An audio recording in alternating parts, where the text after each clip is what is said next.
After the Council failed to adopt a second humanitarian resolution in 1 week, this time due to a US veto, the Council went into a second session on the hospital strike in Gaza, with non-Council members also able to participate, including Pretoria's envoy.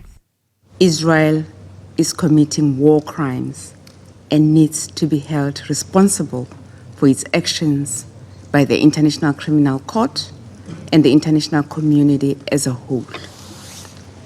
Mr. President, South Africa calls on the international community to end its indifference to the gross violation against the Palestinian people in Gaza, and for the UN Security Council to take enforcement action to halt the unfolding genocide.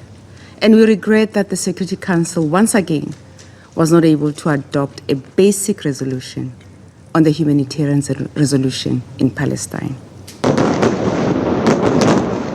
Joyini reiterated South Africa's condemnation in the strongest terms of the killing of civilians in both Israel and Palestine, warning that their targeting was in violation of international humanitarian law and the Geneva Conventions.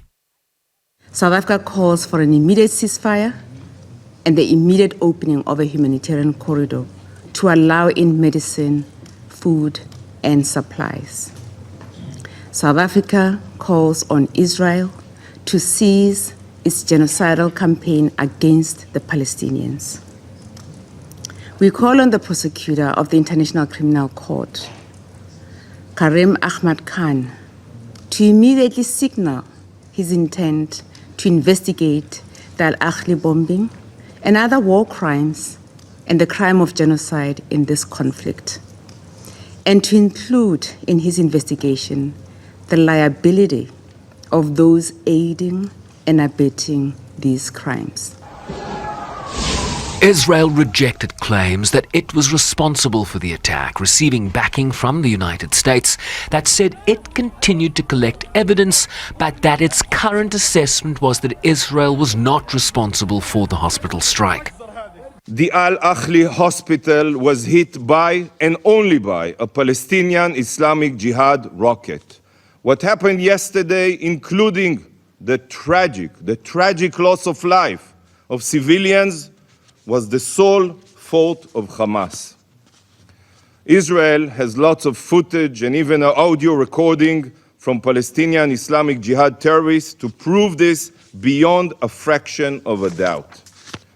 Nevertheless, the Secretary General and numerous UN officials immediately accepted the claims of baby-killing terrorists. What a disgrace.